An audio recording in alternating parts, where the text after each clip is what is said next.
सभी मेरे साथ बोलेंगे, भारत माता की, भारत माता की, भारत माता की। आज की सभा में मेरे साथ उपस्थित यहाँ के बहुत ही यशस्वी मुख्यमंत्री श्री मानिक शाह जी, हमारे उप मुख्यमंत्री श्री जिष्णुदेव बर्मन जी, हमारे पूर्व में मुख्यमंत्री रहे और हमारे वरिष्ठ साथी श्री विप्लव देव जी, भारत सरकार में मंत्री बहन प्रतिमा भौमिक जी, हमारे प्रदेश के जुझारू अध्यक्ष, कर्मशील अध्यक्ष और मेरे वरिष्ठ साथी श्री राजीव भट्टाचार्य जी, विनोद सोनकर जी हमारे प्रभारी, हमारे रेवती त्रिपुरा जो हमारे सांसद हैं, हमारे रतनलाल जी नाथ मंत्री, फर्निंद्र नाथ जी हमारे जनरल सेक्रेटरी ऑर्गेनाइजेशन, रामपादा जमातिया जी मंत्री, सुश्री संताना चकमा जी, राम प्रसाद पौल जी, परमजीत जी, भगवान दास जी, सुशांत चौधरी जी, मनोज कांति देव जी, विकास देवबर्मा जी, हमारे अतुल देवबर्मा जी, प्रमोद रियांग जी, परिमल देवबर्मा जी, शंभूलाल चकमा जी, वीरेंद्र किशोर जी, बुरबा मोहन देव त्रिपुरा जी, डीसी हरांग ख्वाल जी, सम्मानित मंच और यहाँ इतनी गर्मी में, इतनी धूप में, इतनी दूर दूर से आए हुए हमारे सभी देवी और सज्जनों, मेरे नौजवान साथियों, मीडिया के मेरे साथी, प्रिंट मीडिया, इलेक्ट्रॉनिक मीडिया के मेरे साथी, मैं अपना सौभाग्य मानता हूं कि मुझे आज इस जनजातीय सम्मेलन में, इस जनसभा में आप सब लोगों के साथ मिलने का, दर्शन करने का सौभाग्य मिला है। सबसे पहले तो मैं त्रिपुरा सुंदरी मां, यहाँ की देवी, इस पावन भूमि की और सारे देश में जिनको हम सब लोग पूछते हैं, ऐसी माता हमारी त्रिपुरा सुंदरी जी को हम नमन करते हैं, आशीर्वाद लेते हैं और उनका नमन करते हुए हम अपनी बात को प्रारंभ करते हैं। जब मैं यहाँ आया हूं तो इस वीर भूमि को, इस पवित्र भूमि को, जहां महाराजा वीर विक्रम किशोर माणिक्य जी, जो बहादुर जी, जो यहाँ के राजा रहे, उसी तरीके से फणिभूषण जी हमारे स्वतंत्रता सेनानी, शांति भूषण जी हमारे स्वतंत्रता सेनानी, जिन्होंने त्रिपुरा की और देश की रक्षा के लिए अपने आप को, अपना अस्तित्व समाप्त करके ये लड़ाई लड़ी, ऐसे लोगों को, ऐसे वीर लोगों को मैं नमन करता हूं और उनसे आशीर्वाद प्राप्त करता हूं। मैं यहां सभी जनजाति नेताओं का भी आदर समेत उनको भी मैं नमन करता हूं। यह त्रिपुरा की भूमि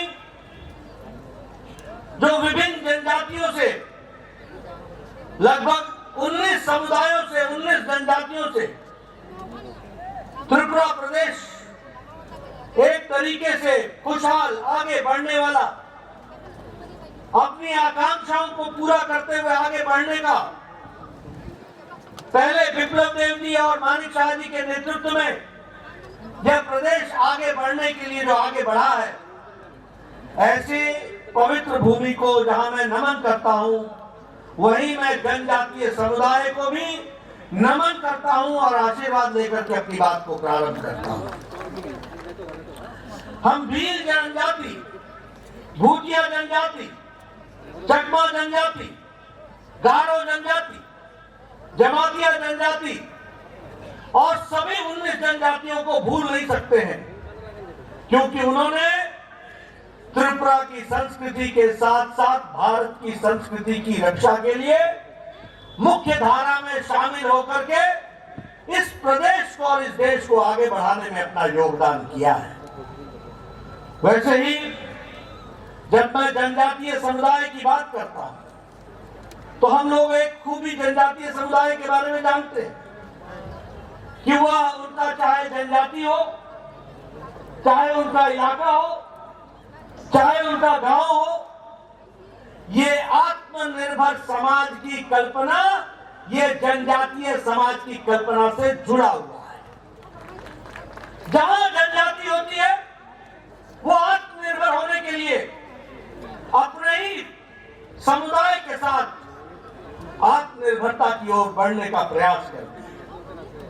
और हम सबके लिए बहुत ही गौरव का विषय है कि प्रधानमंत्री नरेंद्र मोदी जी ने इस देश की जनजाति ताकत को पहचाना। भारत के यशस्वी मुख्यमंत्री ने व प्रधानमंत्री ने इस देश के जनजाति गौरव को पहचाना। यह जनजाति समाज सिर्फ देखने में सीधा साधा देशभक्ति नहीं है, यह वह समाज है जिसने जब जब इस देश पर कोई संकट आया है तो रक्षा करने के लिए जनजाति समाज हमेशा अग्रसर रहा है। ऐसे को पहचाना है तो हमारे प्रधानमंत्री मोदी जी ने। और इसीलिए आज हम खुशी के साथ कह सकते हैं कि भारत के यशस्वी प्रधानमंत्री ने जनजाति समाज को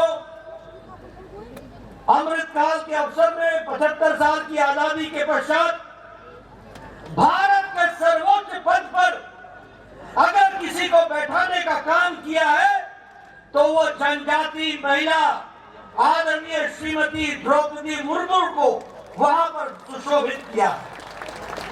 देश के सर्वोच्च पद पर ये सबसे बड़ा सम्मान आजाद भारत में जनजाति समाज को और जनजाति समाज से निकली हुई साधारण परिवार से एक महिला जिन्होंने जीवन को कष्ट में जीते हुए भारत की मूल्य और भारत के मूल धारणाओं को अपने साथ समावेश करते हुए जीवन व्यतीत किया, ऐसे महान विभूति को भारत की राष्ट्रपति बनाने का काम यशस्वी प्रधानमंत्री ने किया और जनजाति समाज को एक स्थान देने का प्रयास हुआ है।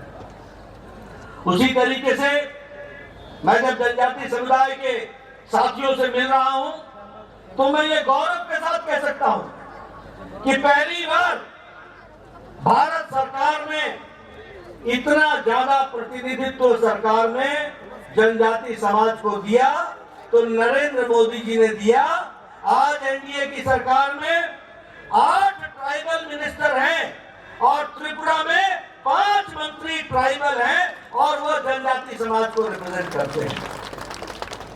ये आपको मैं इसलिए बता रहा हूं क्योंकि हमने जनजाति समाज को भारत की मुख्य धारा का पार्ट माना, अंश माना। और इसके साथ साथ मैं ये भी बोलना चाहता हूं कि भारत रत्न अटल बिहारी वाजपेयी थे, किसी ने सुध नहीं ली जनजातियों की, किसी ने इनकी चिंता नहीं की।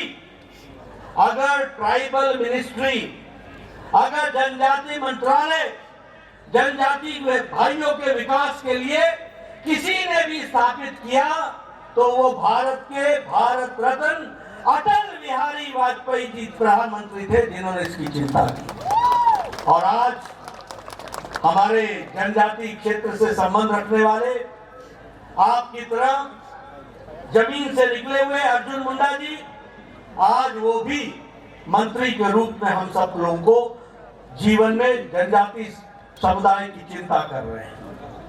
आज राष्ट्रीय tribal institute, national institute for tribals, इसकी स्थापना 75 साल बाद हुई है।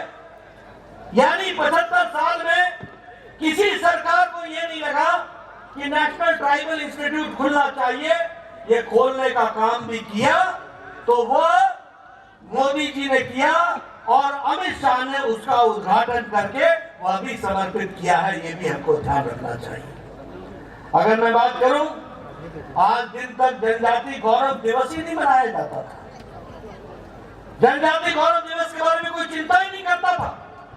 पिछले साल भारत के यशस्वी प्रधानमंत्री ने हमारे यहाँ 15 नवंबर को भगवान बिरसा मुंडा के जन्मदिन को वह जनजाति गौरव दिवस के रूप में मनाने का निर्णय लिया और जनजाति समुदाय को गौरव प्रदान करने का मौका दिया। तो इस सरकार ने किया, ये भी हमको ध्यान रखना चाहिए। आज जब मैं यहाँ आया हूँ तो मुझे ये घोषणा करते हुए भी अच्छा लगता है कि भारत सरकार ने arm forces special protection act लगभग 40-66% लोगों के स्थान से उसको हटा दिया है और आपको मुख्य धारा में जीने का एक मौका मिल रहा है। उसी तरीके से 27 सेंटर ट्राइबल रिसर्च सेंटर के खोले गए, जिसमें से 50% सेंटर ऑफ एक्सेलेंस है, वो विकास की कहानी कहते हैं। उसी तरीके से अगर हम देखें तो आज जनजाति भाइयों पर जो सीपीएम की सरकार में वायलेंस होता था, आज हम कह सकते हैं कि वह आक्रमण और वो वायलेंस, वो जो आपके ऊपर अत्याचार होता था, वह विप्लव देव की पूर्व सरकार में और मानिक शाह जी के नेतृत्व में अब समाप्त हो गया है। अब आप शांति से जी सकते हैं, इस तरीके की व्यवस्था की गई है।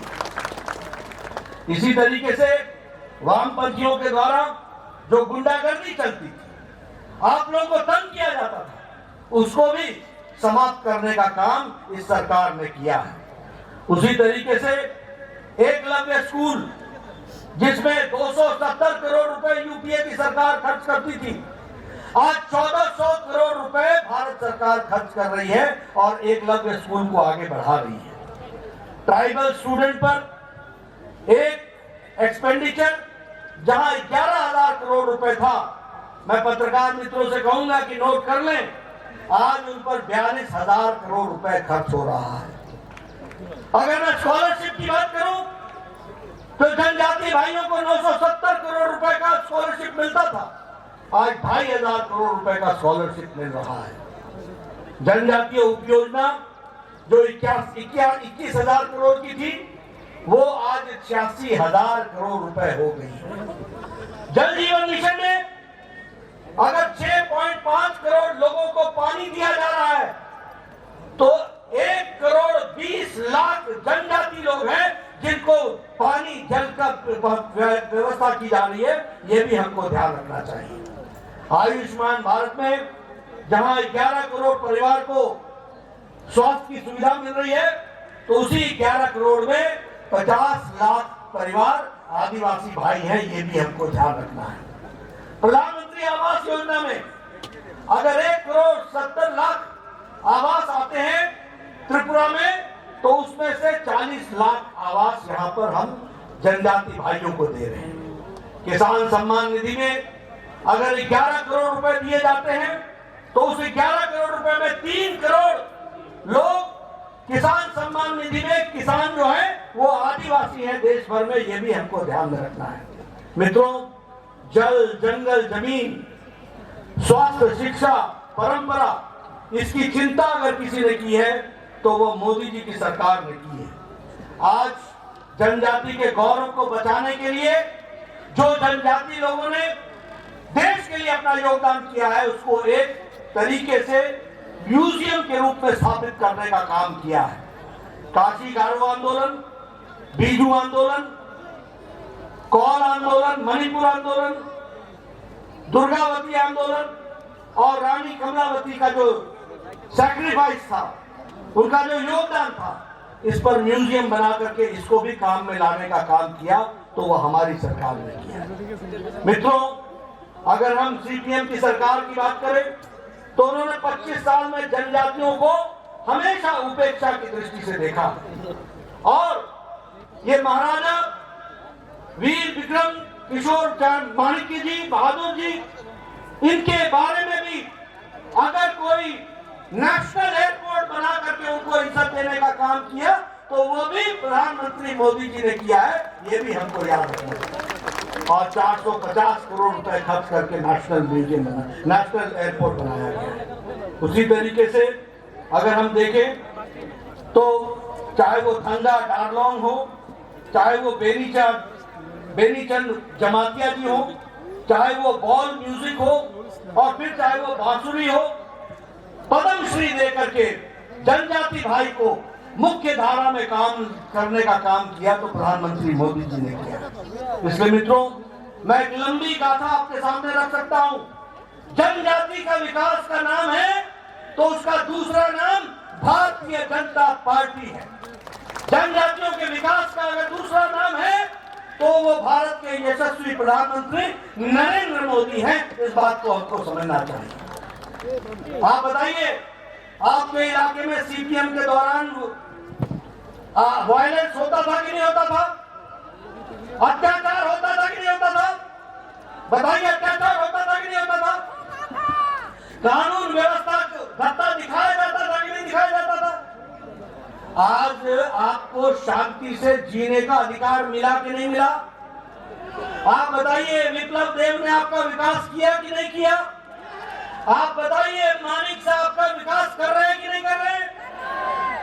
ये मैं इसलिए आपसे पूछ रहा हूं कि एक सरकार थी जिसने अंधेरगर्दी मचाई, एक सरकार थी जिसने आपको लूटा, एक सरकार थी जिसने आपकी चिंता नहीं की, और एक सरकार है जो आपकी चिंता के लिए दिन रात मेहनत कर रही है। और इसलिए मित्रों, जब मैं इस जनसभा को संबोधित कर रहा हूं तो आपके माध्यम से 19 की 19 जनजाति भाइयों और बहनों को मैं भारतीय जनता पार्टी की तरफ से यह संदेश देना चाहता हूं कि आप ये समझ लीजिए कि जनजाति का विकास का पर्यायवाची है तो वो भारतीय जनता पार्टी है। अगर विकास को मूर्त रूप देने वाला डबल इंजन की सरकार का नेतृत्व करने वाले नेतृत्व है तो वो यशस्वी प्रधानमंत्री नरेंद्र मोदी है।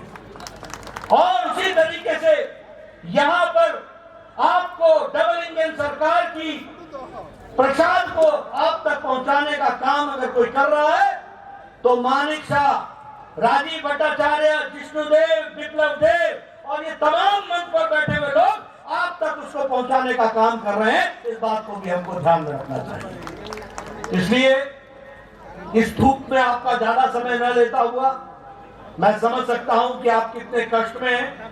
मैं ये भी समझ सकता हूं कि आदमी तो छोड़ो, कैमरे को भी छाया दिखाया जा रहा है, उसके ऊपर भी तौलिया रखा जा रहा है। मैं गर्मी और धूप समझ सकता हूं, मैं पत्रकार भाइयों की भी तकलीफ समझ सकता हूं, इसलिए आपका ज्यादा समय नहीं लूंगा। लेकिन ये निवेदन करने जरूर आया हूं कि भारतीय जनता पार्टी सही मायने में आपकी चिंता करने वाली पार्टी है। भारतीय जनता पार्टी सही मायने में आपको मुख्य धारा में शामिल करने वाली पार्टी। भारतीय जनता पार्टी आपके विकास के लिए शिक्षा, स्वास्थ्य, परंपरा, विकास, किसानों की चिंता, आपकी परंपरा को बचाने का काम ये कोई कर रहा है तो ये भारतीय जनता पार्टी कर रही है। और नेतृत्व हमें सबको मोदी जी का आशीर्वाद प्राप्त है। इसलिए आपसे मैं निवेदन करूंगा कि आप जनजाति क्षेत्र में किए गए कार्य को गहराई से समझें, जानें और भारतीय जनता पार्टी को आप आशीर्वाद दें। इन्हीं शब्दों के साथ बहुत बहुत धन्यवाद। जय भारत, जय त्रिपुरा। बहुत बहुत धन्यवाद सर आपका। आपकी इन चंद शब्दों से हमारा मनोबल बढ़ा है। आशा